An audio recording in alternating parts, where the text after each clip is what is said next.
大家好，大家好，又嚟到新呢個頻道啦。今集咧要分享8隻嘅不鏽鋼手錶，希望大家有興趣，記得訂閱呢一個頻道。希望各位繼續支持呢一個頻道，多謝各位先。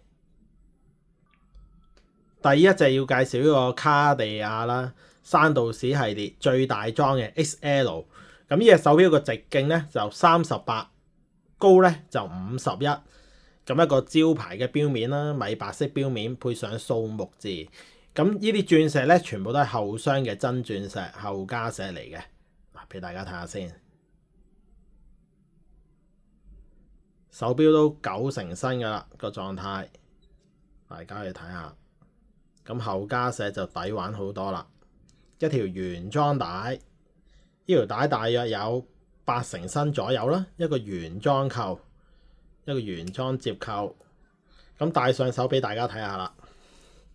上手效果38×51嘅 size， 嗱，上手效果啲石都好閃嘅，後鑲真鑽石。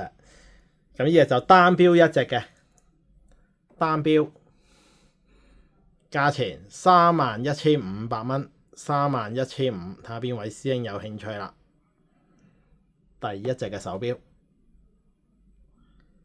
第二隻要介紹個格拉蘇蒂啊。咁呢隻手錶咧個直徑咧就39mm 嘅，一個黑色嘅錶面啦，配上數目字，咁就簡約啲。不過咧佢就配咗一個大日曆嘅設計。嗱，咁25位呢度咧有個大日曆嘅，咁一條代用帶啦，原裝嘅扣啦，原裝針扣，上手效果。上手效果，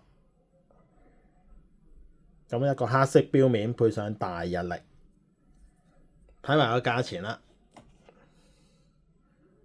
，19,000蚊，19,000蚊，單錶一隻嘅，睇下邊位師兄有興趣啦，俾大家睇埋個狀態先，狀態都好企理嘅，嗱，大家去睇下。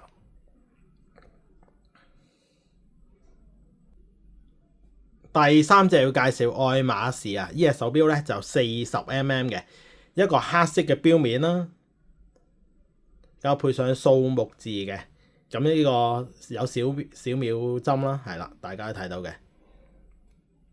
一條原裝帶，呢條帶差唔多冇使用過嘅，大家睇到一個原裝帶有9成新以上，咁一個接扣啦，仲有一條黑色帶嘅，都係差唔多全新嘅，大家睇到條帶個狀態嘅。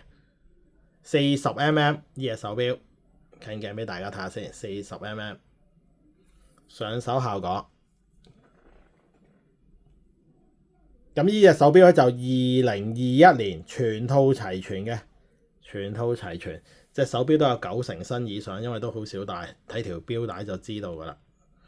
咁全套齊全嘅，睇埋價錢10,800蚊，10,800，咁睇下邊位師兄有興趣啦。再介紹呢個 Omega 型號4531.51長城帶啊，俾大家睇下先。咁一個黑色嘅錶面啦，配上銀色嘅條字嘅，咁一條長城帶啦，個狀態大家睇到個質素，好高質素嘅呢一條錶帶都，大家去睇下，成隻手錶都好高質素嘅。咁呢隻手錶就38mm，上手帶俾大家睇下先。上手效果，咁個錶帶長度啦，最緊要錶帶長度有18點幾嘅，嗱，咁多空間嘅，仲有單錶一隻，呢一隻近鏡俾大家睇清楚先。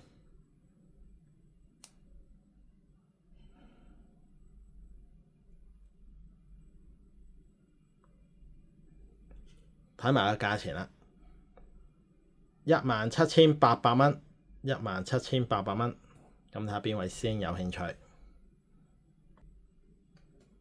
咁再介紹啦，卡地亞型號3389啊，卡洛 B 啊，呢隻手錶，咁一個就黑色嘅錶面啦，配上羅馬字嘅，咁個秒針咧就喺6點位，一條原裝鋼帶，原裝鋼帶。咁呢個咧就自家機芯嘅1904嘅，大家可以睇到42mm 呢隻手錶，戴上手俾大家睇下先。嗱，上手效果42mm， 咁鋼帶就真係非常抵玩啦。嗱，仲有咁多空間嘅，17點幾都合適噶啦。因為呢啲錶咧有啲係皮帶嘅，咁呢條就原裝鋼帶嘅款式。單錶一隻24,000蚊，睇下邊位先有興趣啦，24,000。咁啊，再翻貨，翻咗隻寶璣啊，型號3820啊。呢隻手錶就39mm， 一個黑色嘅錶面啦，個日曆咧做起6點位嘅，大家嚟睇下啦。數目字咁有夜光嘅，嗱，個外圈都好靚仔嘅，啲數字冇甩色嘅，大家可以睇下。一條原裝帶，成隻手錶都好質素好高嘅，一個原裝帶。一個金幣殼啦，戴上手俾大家睇下先。39mm 嘅狀態，錶帶仲有一粒嘅，一粒士啤格嘅，所以17.8左右都合適噶啦。呢隻單錶一隻，咁有飛反嘅功能啦，飛反計時嘅一隻手錶。睇埋價錢。32,500蚊，32,500，睇下邊位師兄有興趣啦。跟住再介紹卡地亞 Pasa 系列啊，型號2790。咁呢隻手錶大裝嘅，40mm 嘅呢隻手錶，俾大家睇咗先。一個黑色嘅錶面啦，咁40mm。咁呢個較時間呢個位咧有粒寶石嘅。一條厚身嘅錶帶，一個厚身嘅錶帶啦，因為呢個係大裝嘅一隻手錶，咁呢隻手錶都厚身啲嘅。如果細隻嗰啲36咧，會單薄好多嘅。戴上手俾大家睇下先，40mm 男士戴非常合適啊！睇埋錶帶長度17.8左右啦，呢隻單錶一隻嘅。大家睇下個手錶個錶殼先，狀態都好好嘅，外圈冇甩色。價錢14,800蚊單錶，大家可以研究下。咁再介紹啦，勞力士16233啊，金紋樣啊，一個白色嘅錶面啦，羅馬字，金色羅馬字。一個 18K 嘅9畫圈，一條5G 帶啦，錶帶仲有2粒士啤格嘅，一條5G 帶，咁成隻手錶都好企理㗎啦，抹乾淨佢先。